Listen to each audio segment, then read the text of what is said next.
అనంత కరుణామయుడు అపార కృపాశీలుడు అయిన అల్లా పేరుతో ప్రారంభిస్తున్నాను. సోదరులారా, మొట్టమొదటి ప్రవక్త ఆదము ప్రవక్త మొదలుకొని చిట్ట చివరి దైవ ప్రవక్త ముహమ్మద్ సల్లల్లాహు అలైహి వసల్లం వరకు దాదాపు 1,24,000 ప్రవక్తలు వచ్చారు. సర్వ ప్రవక్తల సందేశం ఒకటే, అది ఏమిటంటే ఏకదైవారాధన. అందరు ప్రవక్తలు వచ్చి కూడా ఏకదైవారాధన చెప్పిన తర్వాత కూడా ఇప్పటికీ మన సమాజంలో దేవుని విషయంలో ప్రజలు గలిబిలి గందరగోళానికి గురవుతున్నారు.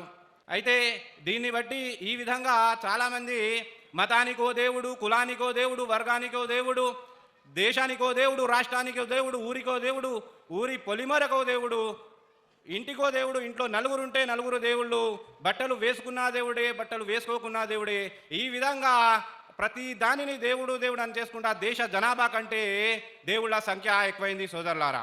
అయితే ఆ నిజమైన దేవుణ్ణి ఏ విధంగా గుర్తించాలి అనే విషయము తెలుసుకునే ముందు మొట్టమొదలుగా ప్రవక్తలు, పుణ్యపురుషులు, మహనీయులు వారు ఎవరిని ఆరాధించేవారు, ఎవరిని ఆరాధించమని చెప్పేవారో ఒక్కసారి పరిశీలిద్దాం.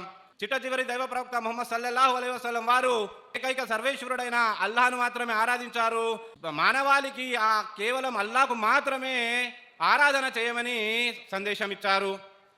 ప్రవక్త వారి శిష్యులు, అనుచరులు, తాబేయిన్లు, తాబేయిన్లు, బుజురుగానేది వీరందరూ కూడా ఆ అల్లాహ్నే ఆరాధించారు.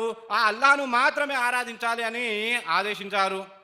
అదేవిధంగా యేసుక్రీస్తు వారు ఎవరిని ఆరాధించారు అని చూస్తే బైబిల్లో మార్కు సువార్త 1వ అధ్యాయం 35వ వచనం చూస్తే యేసువారు పెందలకడనే లేచి ఇంకనూ చీకటి ఉండగానే బయలుదేరి అరణ్య ప్రదేశానికి వెళ్ళి ప్రార్థన చేయుచుండెనే. అదేవిధంగా యేసువారు తన శిష్యులకు ఎవరిని ఆరాధించమని చెప్పారు అంటే మత్తయి సువార్త 6వ అధ్యాయము 6వ వచనము చూస్తే మీరు ప్రార్థన చేయునప్పుడు గదిలోకి వెళ్ళి తలుపు వేసుకొని రహస్యమందుండు చూచు ఆ దేవునికే, ఆ ప్రభువుకు ఆరాధించమని చెప్పారు. అంటే ఇక్కడ యేసుక్రీస్తు వారు తనకు అతీతంగా ఉన్న దేవుణ్ణి ఆరాధిస్తూ తన శిష్యులకు కూడా ఆ దైవాన్ని ఆరాధించమని చెప్పారు. శ్రీకృష్ణుల వారు కూడా ఆ దైవాన్ని ఆరాధించమని చెప్పేవారు. భగవద్గీతా గ్రంథము 18వ అధ్యాయము 62వ శ్లోకం చూస్తే తమేవ శరణం గచ్చ సర్వభావేన భారవత తత్ప్రసాద్ పరాం శాంతి స్థానం ప్రాప్ససి శాశ్వతం. ఓ అర్జున, ఎల్లవేళలా ఒక్క ఈశ్వరుని, ఆ సర్వేశ్వరుని మాత్రమే శరణు పొందుము. దీనివల్ల సర్వోత్తమమును, ఉత్తమగతి, మోక్షమును పొందుతావు. అదేవిధంగా శ్రీరాముల వారు ఎవరిని ఆరాధించాలో చూస్తే మనం ప్రతిరోజు గుళ్ళు గోపురాల నుంచి వింటాము. అదేమిటి? కౌసల్య సుప్రజారామ పూర్వా సంధ్యా ప్రవర్తతే ఉత్తిష్ట నరశార్దూల కర్తవ్యం దైవమాన్హికం ఉత్తిష్ట ఉత్తిష్ట ఉత్తిష్టో గరుడధ్వజ ఉత్తిష్ట కమలాకాంత త్రైలోక్యం మంగళం కురు. కౌసల్యకు పుట్టిన ఓ మంచి పిల్లవాడా, ఓ రామ, ఆ సూర్యోదయానికి వేలవుతుంది, నిద్రలే, నరులలో పులి వంటి వాడా, ఆ దైవాన్ని ఆరాధించడం నీ కర్తవ్యము అని శ్రీరాముల వారి గురువుగారైన విశ్వామిత్రుల వారు ఆరాధించుటకు లేపేవారు. అదేవిధంగా సాయిబాబా వారు ఎవరిని ఆరాధించారు చూస్తే సాయిబాబా వారు the master of Saibaba Ekkirala Bharadwaj 139వ వాక్యం ప్రకారము సాయిబాబా వారు ప్రతిరోజు పెందలగడనే లేస్తారు. వారు లేచిన తర్వాత అన్నిటికంటే ముందు నమాజును ఆచరించేవారు. ఈ విధంగా ప్రవక్తలు, పుణ్యపురుషులు వీరందరూ ఆ ఏకైక దైవాన్నే ఆరాధించేవారు. మనకు ఆ సమాజంలో ఉన్నటువంటి ప్రజలు దేవుని విషయంలో గలిబిలి గందరగోళానికి గురవుతున్నారు. వాస్తవానికి గ్రంథాల ప్రకారము మనము ఏ పండితుల్ని అడిగినా కూడా పండితులు అంటున్నారు దేవుడు ఒక్కడే అంటున్నారు, పాస్టర్లు అంటున్నారు దేవుడు ఒక్కడే అంటున్నారు, ముస్లిం పండితులు ఉలమాలు అంటున్నారు దేవుడు ఒక్కడే అంటున్నారు. అందరూ దేవుడు ఒక్కడే అనుకుంటూనే తమ తమ దేవుళ్లను తయారు చేసుకొని తమ చేతులతో తయారు చేసుకున్న వాటిని ఆరాధిస్తున్నారు. వాస్తవానికి దైవ గ్రంథాల ప్రకారము మనం సృష్టికర్తను ఏ విధంగా గుర్తించాలి అంటే ఆ సృష్టికర్త దైవానికి గల గుణ లక్షణాలు ఏమిటి చూస్తే ఆయన అజన్ముడు, జన్మ లేనటువంటి వారు, పుట్టనివాడు. ఈ విషయము భగవద్గీతా గ్రంథము 10వ అధ్యాయము 3వ శ్లోకంలో యో మామదమనాదింత వేత్తి లోకమహేశ్వరం అసమ్మూఢ సమర్థేషు సర్వపాపై ప్రముచ్యతే.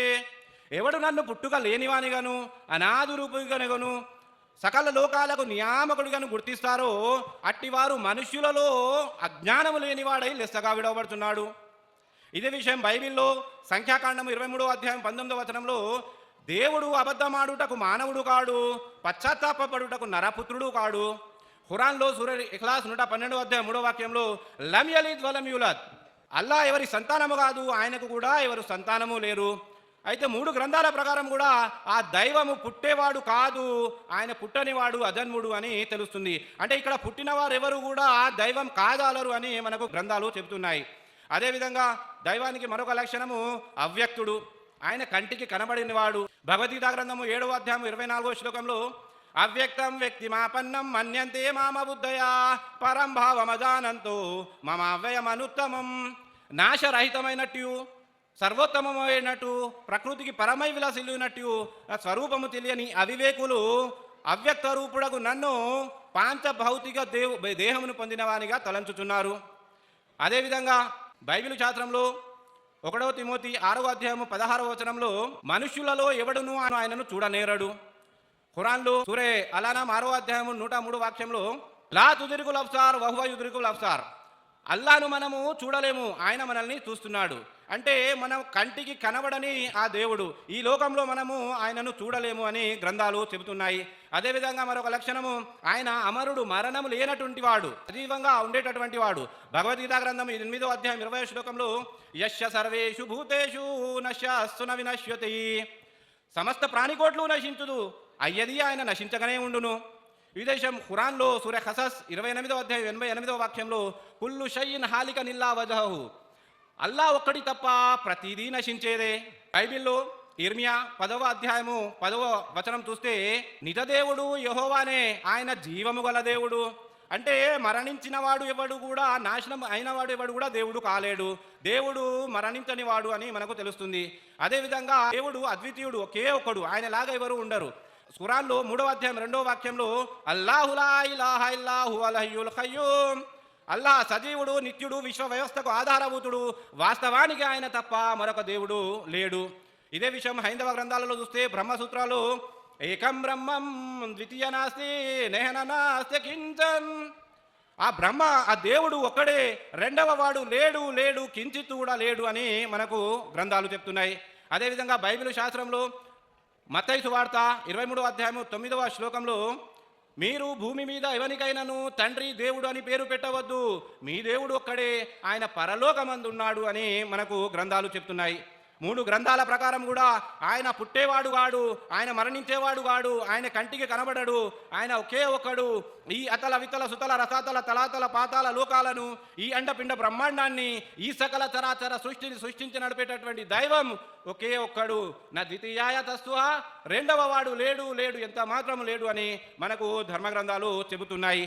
మనము మన సమాజంలో అందరూ తమ నేను హిందువును, నేను ముస్లింను, నేను క్రైస్తవుని అనుకుంటున్నారే కానీ వాటికి సంబంధించిన గ్రంథాలు ఎవరు చదవటం లేదు. ఎప్పుడైతే ధర్మ గ్రంథాలను మనం చదువుతామో అప్పుడు నిజ దైవాన్ని గుర్తించగలుగుతాము. ఇది ఏ గ్రంథంలో చూసినా కూడా మనకు సమాంతర విషయాలు కనబడతాయి. ఇవి భాషా వ్యత్యాసం మాత్రమే. కాబట్టి అధర్మం నుండి ధర్మం వైపుకు రావాలి, అసత్యం నుండి సత్యం వైపుకు రావాలి. కాబట్టి నేను ఆ దైవంతో ప్రార్థన చేసేది ఏంటంటే మనందరినీ ఆ నిజ దైవాన్ని గుర్తించి చెప్పిన దాని ప్రకారం జీవితం గడిపేటటువంటి సద్బుద్ధిని కల్పించాలని కోరుకుంటూ వాఖరు దావానా అల్హమ్దులిల్లాహి రబ్బిల్ ఆలమీన్.